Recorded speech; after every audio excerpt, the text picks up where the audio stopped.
Welcome to Career Tools. This week, choosing a company to work for, Chapter 2, Basic Compensation Principles. Here we go.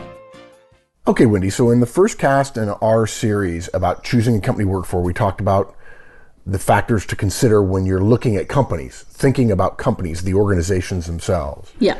Now we want to start doing what a lot of people really want us to do, which is talk about compensation. But we're not going to do what most people would suggest, what most people want, which is tell me how to figure out compensation packages. Because before you get to the math, or as you would say, the maths, we really have to help everybody understand how to think about compensation at a little bit higher level, right? Before we get down into the pluses and minuses, the 1,000 here and 1,000 there and so on, right? Yeah, absolutely. Everybody wants to just have a number, or people generally just want to have a number. You know, you say to somebody, "Hey, I heard about this great new job," and they're like, "How much is it paying?" And how much is it paying is really not the most important thing. There's a whole bunch of other things which have value, but not, dollars and cents value that are important. So we're going to start with that. We're going to start with don't just pick a number. Then we're going to do what base pay do you need? And the key word there is need. Yeah, exactly. Right? Yeah. What are the monetary equivalent benefits worth to you? So things that have a value, what are they worth to you? And what are the non-monetary benefits worth to you? Yeah, good. And again, the first thing's don't pick a number. Don't just pick a number. And that's probably the thing that most people do, right? Yeah, exactly. They go through the list of jobs on Monster or in the newspaper or wherever they're looking, and they'll sort them by pay, by the amount that the company says they're going to pay them, and it's just not that simple. We just had this happen to us at Manager Tools. We were interviewing somebody, and there was a question about expense reporting, expenses, which I found bizarre. And in the course of the discussion, I said to the person, "Well, expenses really won't matter if we pay you $200,000 a year, right?" And the person said, "No, not at all." Because at that point, if in this particular case, this person's company was delaying paying their expenses, which is a very unprofessional cash management tactic, and this person wanted to be sure that we wouldn't do that. And the point I made by saying $200,000 is if you get paid $200,000 a year, worrying about your expense report, worrying about whether or not your expenses get paid aren't going to be that big a deal. There's more float that you can handle.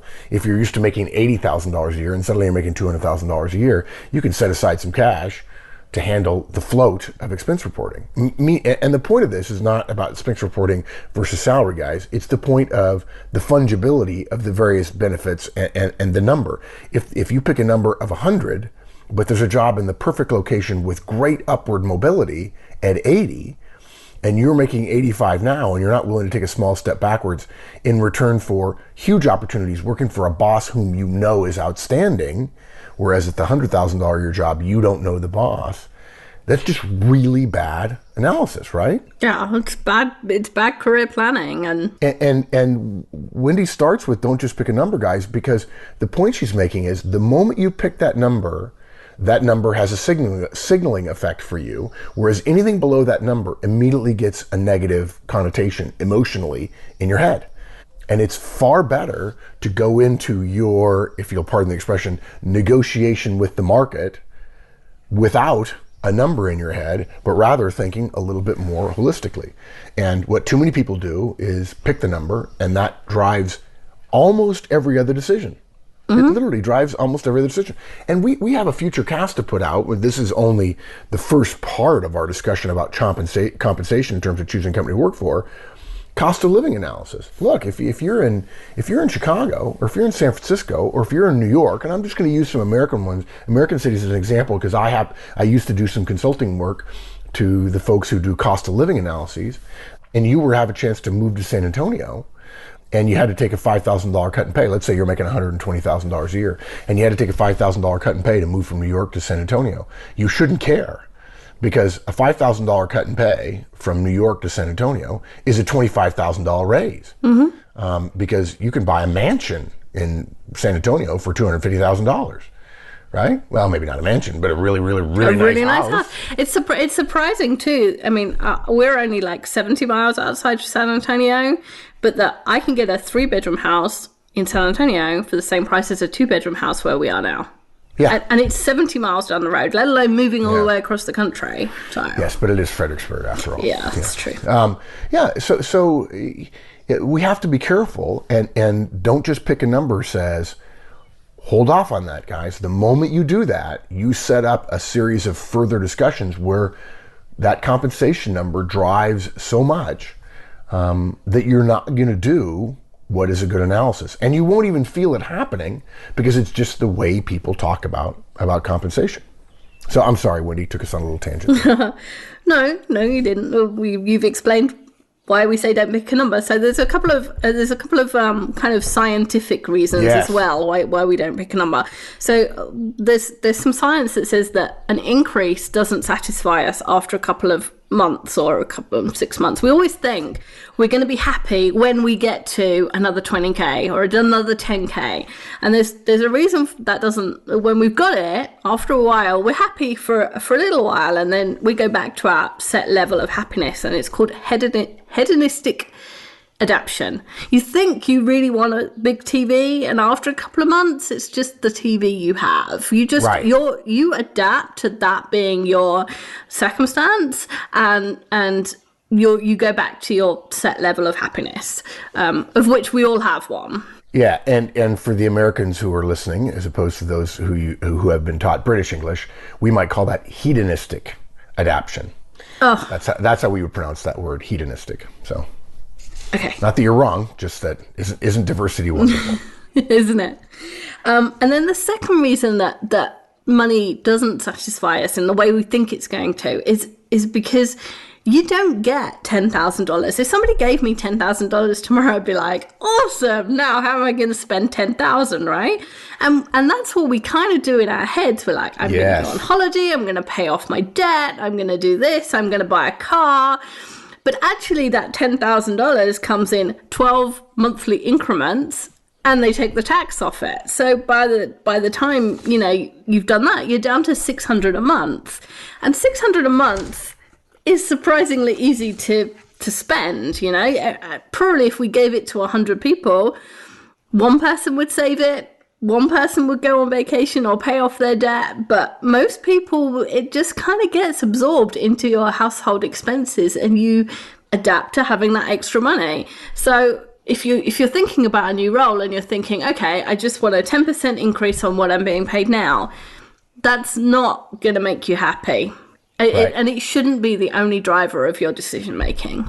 Yeah, we often talk about, we need to expand our podcasts about managing one's finances, even though there are certainly many, many people who are very, very good at it. But in terms of the professional side of that equation, we talk about living on 90% or even 85% of your income. And there's another piece that goes along with that, which professionals suggest that only take 50% of your raise. And put the other, and so gradually over time, you end up living on less and less percentage of your income, simply because if you incorporate all of your raise into it, very quickly the hedonistic adaptation will go away, will take over, and you won't feel like you got a raise 6 months later. Yeah. And probably if the raise came with a promotion, you're working harder. Yeah, and you don't feel like you got any more money. Yeah, that's frustrating. Yeah.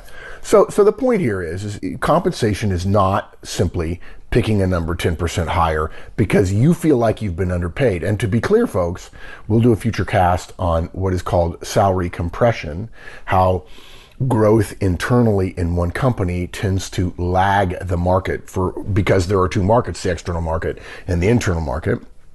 And you're going to feel during times of your career, particularly if you're a younger professional, you're just listening to us early in your career, you're in your 20s, you're going to get, the salary compression is going to happen. And when that happens, you're going to discover that other people are making more than you. That's in part due to the cost of goodwill and so on. We'll get into that later.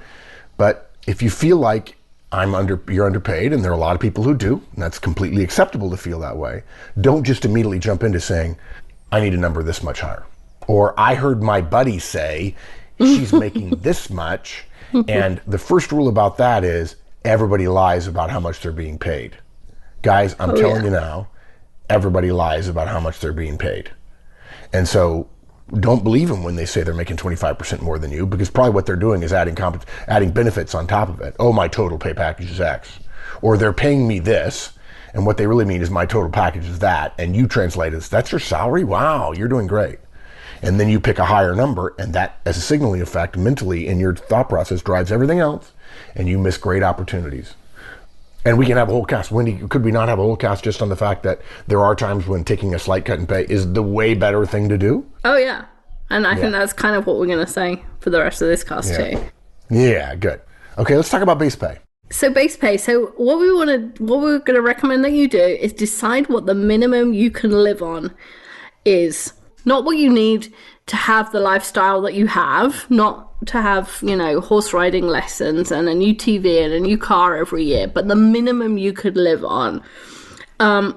Could you go down 10%, 20%, 30% and still be okay, still pay your mortgage, still pay your bills? And the reason we want to go right down to the bottom is kind of because of that signaling effect. It's like, okay, anything more than that, I'm doing okay. And that gives you a lot of flexibility in the jobs that you'll look for. In terms of how you evaluate the various jobs, right? Exactly. And they might have benefits which are worth it to you to go down that 10% or 20%, like as you were just saying. Yeah. But if you're not looking at jobs from that number upwards, then you're going to miss a whole bunch in the middle, which are between your minimum number and your kind of what you have in your head number. Pick a number and add 10%. There's a whole range of things in between those things that there are opportunities that you're going to miss even considering. So that's why we go through that exercise. Here's the way I see it. If we do it this way, you delay the compensation portion of your analysis to later in the process when it has more validity. Right? If you put a number now and you eliminate all kinds of options and you discover that the job that was going to pay you 5% less actually has a chance for a 50% bonus, which is a very unusual in your field, and the company's paid bonus 9 out of the last 10 years, you're crazy not to have that in the conversation. Yeah. So this delays compensation simply because for most people, what they will tell you is when they talk about what makes a job great or makes a job poor, it is only at the margins that compensation matters. Now, guys, we know there are places that you can find guidance that says you must negotiate for more salary and you must get 5% more. And because you're establishing a 5% more base and you negotiate 5% more later, at some point you're going to be far outstripping other people. Great. We don't disagree with that logic. We disagree with the strategy because most people are terrible at negotiating. Oh my gosh, are most people terrible at negotiating salary? And by the way, folks, you're not negotiating salary. You're just asking for more. But in addition to that, people end up taking the job that pays the most. And the whole key to economic satisfaction can be best summed up by Charles Dickens, who said, I want to say Mr. Micawber said this, but I could be wrong. He did. He said, annual income, 20 pounds, annual expense, 1906. Is that right, Wendy? 1906 is back when there were shillings and so on. 1906, result, happiness.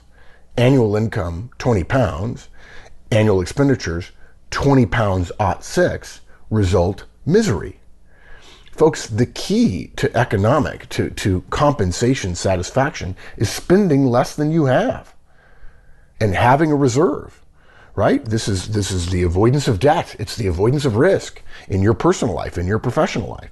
So the idea that getting more money is good is only true if you can still keep your expenses below that. And far too many, I know people who consider themselves grossly underpaid at $250,000 a year and they can't make ends meet. Yeah. We talk to people all the time who get laid off from a job and say, I don't have any, I'm sorry, I'm living at the end of my means, right? I'm really in struggle. I need a paycheck. That's not a problem with the paycheck. That's a problem with your expenses. Yeah. And look, we want you to make a lot of money. We would love for everyone who's listening to be able to retire when they're 55. We don't recommend you retire when you're 55 because we want you to continue contributing to the world that we live in order to make the world a better place. But I know people who can retire when they're 50 who don't make as much as me because they're very frugal. And that 60-inch TV that Wendy mentioned, it will not make you happy. Yeah, happiness is an inside job, folks. It does not come in a paycheck. Yeah, and knowing what your bottom line is helps you assess the non-monetary benefits to you and your family. So if you think of, you couldn't pay me to. So one of the things you could not pay me to is go into London to work when I lived outside London. The thought of Really? getting up that early and getting on a tube with 1 million people and just the travel and the time it would take I couldn't stand the thought of it. And it didn't matter to me that the jobs were paying £30,000 more for the same job in London, and that, you know, by the time I tipped my train ticket out, you know, I would be making an extra probably 25 grand. You could not pay me to do that. And so I knew I was losing 25 grand because I wouldn't go into London. But I knew that I could live on less than that, you know, without that 25 grand. And the benefit for me was my psychological health. And so that's kind of why we're going to the bottom end, so that we can work up from there. Yeah. And we're not recommending you go that low without other compensating factors, right? Exactly. It is, right? We're not suggesting you take a 30,000 or 30% or a 20% cut in pay, folks. We're not. Okay. What we're saying is consider those jobs. And if those jobs don't offer something to offset the income you're losing, of course, don't take them. Mm-hmm. But when you're doing early in an analytical process, you want to expand the margins as much as possible, build principles in that later in the analytical process, you can tighten things up in order to narrow the funnel down to one. But don't narrow it down to the single most important thing. And if it's the first thing and you say the minimum is X, that's an enormous narrowing effect on the funnel that you're considering. And when the lower end is lower, you can consider a wider range of roles, and that gives you opportunity to consider more benefits, different benefits. Okay, let's talk about, you mentioned monetary equivalent benefits. Yeah, okay, so these are the benefits which can be easily valued in terms of dollars and cents. So they come in all sorts of flavors, from health insurance and pensions to free lunches. If you're on the breadline and you need money for food, then work at a grocery store and get the staff discount on groceries. That might be, you know, a really good benefit for you, that you can reduce your reduce your grocery cost each week. Right.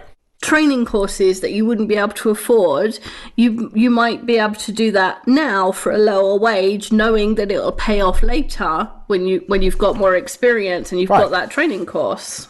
And your point is that going to work for a company that has liberal benefits when it comes to providing training, or that they have all kinds of online internal training, which I'd be willing to bet no one who is listening to us ever thought early in their career, I might want to choose a company that's known for training, or that has healthy online training, or provides unlimited dollars, internal dollars for training, right? Yeah. I'll never forget at Procter & Gamble, they sent me a list of all the training. I just could not believe it. It was not why I made the decision. And as it turned out, I couldn't take advantage of them because I was in the field, and it actually kind of ticked me off that the people at corporate, if they didn't take those classes, they were nuts, right? And gosh, that could make a huge difference. I mean, and most people don't even think about it. Yeah. So I looked on Monster at some jobs in Houston, actually, to just see what the kind of benefits were that were about. And these were for office manager jobs. So the first one I saw had competitive pay, excellent health benefits, 401k retirement plan, employee educational assistance, paid vacation, and holidays. So if you want to learn, they've got educational assistance. If you've got no pension, they've got a pension. And if you've got maybe health problems, or you anticipate them because of your family history, that'd be a great job, even if their idea of competitive pay was less than your first number. Well, that brings up the point you mentioned about health problem due to a family history, for instance, when it comes to health benefits. And of course, the health market is changing enormously and will for the next 20 years. That said, one generally has to make choices about one's economic situation when it comes to benefits and so on, based on your present situation. And one of my favorite comments about personal economics is wealth is not having what you want. It's freedom from worry. It's knowing that I have insurance that will take care of my family member. If you don't have insurance and you're constantly worried about how much money you're making and how much money you're saving in order to have money set aside, you're not going to be happy. It's just very hard to be happy if someone close to you is at risk and you don't have health insurance. And this is not a recommendation that all companies should have health insurance. It's just something, if you have that concern, that should be a fundamental choice for you. And hopefully you'll get very good at analyzing health insurance opportunities. So you can take less pay and be free from the worry of, oh my gosh, what's going to happen when this bill comes due? I'll never forget when Kate was sick and the insurance company was so good, they would call us every week and say, we're not requesting a bill. The name of the company was Fortis Benefits. And they've since been subsumed into another company. And the people at Fortis called every week and said, how is Kate doing? And the first couple of calls, I didn't want to take the call because of the insurance company. I'm like, okay, great. We're in a long conversation about what they're doing and whether or not they approve that. This is all experimental treatment that they were doing at MD Anderson Hospital. And they did that so well. They sent Kate a teddy bear 6 months into her treatment. And she was pretty rough straits for, 2 years. And when she was 5. And at the end of her chemotherapy experience, we shortly before, we got a letter from the benefits company, and we got a call first that says, I'm sorry, you've run out of your $1 million lifetime benefit cap in this insurance policy. And so we're going to bill you directly. And because they had treated me so well, the $386,000 we owed, I paid. It took me a long time to pay it off, but I paid because they had treated me so good. I wasn't going to say to them, well, sorry, I can't do that. Yeah. And I didn't worry about how much it was going to cost. I started worrying once the insurance benefits ran out, but it worked out fine. And I'll never forget the feeling I had of saying, wow, these guys are good. And I was able to focus on what was important. And if you're not considering those kind of things, folks, and if you're talking about pay first immediately and setting a minimum, then you're not appropriately considering all the factors to go into how you feel about the compensation package you have. Exactly. So another job of the same type in the same area said, work is primarily in an office environment. Professional dress attire is required, which is a hint to say you need to spend money on your work wardrobe. And also periodic weekend and evening work is expected. Now, the pay was $25,000 higher a year, but you've got to ask yourself, is that $25,000 worth it to you, that you're going to have to spend some of it on your wardrobe, and you're going to have to work evenings and weekends periodically. And who knows what periodically means? Oh, I know what periodically means. A lot.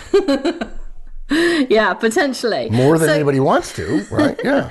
So if you'd have just gone for the number, you'd have gone, great, $25,000 more. And if you're in a situation where you're trying to pay off debt, that might be worth it. But you got to know what you want. So the last one I found was had medical, dental, and vision plans. And I thought this was really interesting. Profit sharing in an office manager job, 401k, life insurance, paid training, a flexible spending plan, employee purchase program. So there was a lot there in terms of benefits where you might be able to go down in salary because there's a lot, that profit sharing. If you know that the company's been profitable for the last 10 years, or it's in something that's, it was in Houston, so it could be in oil, which is a fairly robust kind of industry, and you can probably it's going to continue to pay out, and how much it's paying out, you can easily add that to your salary. So when you're weighing up all these options, the one thing you have to consider is how much the value is to you. So like a health insurance might be worth $5,000 a year, and that's what the company tells you. Our health insurance plan is $5,000 a year. But if you're already covered by your spouse's policy, it's worth $0 to you, because you're Right. not going to use it. You can't have two. I don't think you can have two policies at once, or Yeah. you might know that you could get a health policy for $500 a month, and so as long as the offer is $500 more than your minimum, you can pay your own health insurance, and then you get to choose the one you want. And so you don't need health benefits from the company. Exactly. So they're worth zero to you. So it's a very personal thing. You can't say we can't say to you, right, everybody pick health insurance, that you should not accept an offer without health insurance, because actually for some people it's not necessary. Right. Yeah, and I think what this says is it's a personal decision, and there's some analytical framework that goes into it, and let's not just pick a number. Let's put compensation into a basket of a number of things. We're going to have to estimate some of the values of things, and it will depend on your particular situation. And we'll put together some casts in the future about different families making different choices and why they would make the choices they do. And of course, folks, look, if you have a question, please come to our forums at manager-tools.com/forums and ask questions of other professionals who have made these choices about why they chose company A versus company B. And there are professionals in there and managers in there who will answer your questions very forthrightly, trying to help you make a better decision or as good a decision as they did. Finally, I think the last thing we're going to talk about is non-monetary benefits. Mm-hmm. So these are things that can't be easily quantified. So, for example, how much is a flexible schedule worth to you, or a short commute, or being able to work from home, or a company whose product you believe in, or extra vacation days?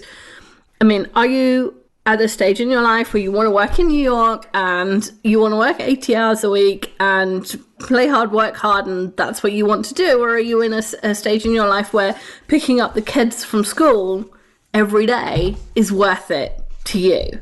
And so, again, those are things that come into an offer that you want to weigh up against the number, the salary number. You might go down in salary in order to pick up your kids every day from school. You might want to go up because that's the stage you want to pay off debt, and you're willing to work hard for a couple of years to do that.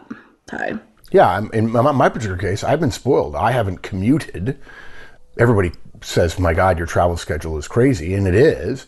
But I think of other people and the commute that they have. I have friends who live in Los Angeles who have an hour and a half commute each way. And I think that's crazy. It's 3 hours every day, right? To me, that's the drip, drip, drip of misery, as opposed to me being on the road a lot. I'm not saying one is better than the other. Pick your poison. And if somebody said to me, you need to live in New Jersey, but you have to commute into Manhattan, you could offer me $1 million, but I'd say no. yeah. Okay, I mean, you could tell I want you to be VP of this. Yeah, okay, no. Let me just think. No, I'm sorry. Wait, double check. Oh, no, that's right. I won't do it. Now, on the other hand, if I could live in Manhattan and walk to work, okay, fine. And that's me. I don't think of my situation as terribly helpful to anybody else, and your situation doesn't need to be terribly helpful to anybody else. But you need to understand your situation, and to some degree, thinking as broadly as possible early in your compensation analysis is better for you. And every single time you do it, one of the things we don't have in the show notes, I'm just going to recommend, folks, you need to keep notes, because you're going to do this again. Compensation analyses, job change analyses, follow Horstman's Christmas rule. And if you don't know what that is, Horstman's Christmas rule says, if you enjoy the holiday season, okay, for those of us who enjoy the holiday season in the later part of the year, December, leading up to Christmas time and New Year's Eve and New Year's Day, and college football, I'm kidding, and you enjoy that time of the year, and you do a lot of things with your family and with friends and so on, and every year, the day after Christmas, you're just wiped out tired, you're a victim of Horstman's Christmas rule, which says anything that you do rarely, but that is also important to you, you're going to suck at it. Okay?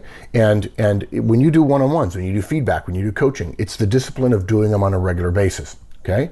When you write code, when you make a sales call, you're doing those every day, and you get better at it, and some of the anxiety drops. But if it's really important to you, like Christmas time is for many families, or a job change, but you do it rarely, you tend to be less good at learning on singular events every 2 or 3 years apart, or even every 1 year apart. Same thing holds for annual reviews. Most people hate that period of time, and it's Horseman's Christmas rule again. It's important to you, but you don't do it often enough to learn from it, to get better at it, to invest in improving the outcome each time you experience it. Same thing's true with a job change. If you don't write down your compensation notes and refer to them later and realize the reason you chose the job you did was because of something that no one else would think of, which is the ability to pick up your kids, as Wendy mentioned earlier, you don't want to lose that. You don't want to go to a different job and say, wow, it's $25,000 more, and then suddenly realize you can't pick up your kids because you have a long commute, and then suddenly realize that $25,000, it does not compensate you for the emotional loss you feel about not being able to pick up your kids. Yeah. So you need to be thinking more clearly and more broadly, and this is only the first in many casts where we'll help you understand how to think about the entire perspective of compensation analysis and choosing a company to work for. So, just give us a quick overview, Wendy. So don't just pick a number. Think about what base pay you need. Think about need. Yeah, where is your absolute bottom starting point? What are the monetary equivalent benefits worth to you? And what are the to you, exactly. And what are the non-monetary benefits worth to you? And often those non-monetary benefits are the ones that are really important, much more than any of the monetary ones. Yeah, compensation, guys, is more than base pay. Learn that now. Knowing what's important at different stages of your life helps you be more flexible, and you're going to feel better about the decision you make if you make a complete decision rather than a narrowly focused one because you think base pay is all that matters. Okay. Thanks, Wendy. Thanks. Bye, everyone. Thanks, everybody, for listening. Stay tuned. More good stuff next week on Career Tools.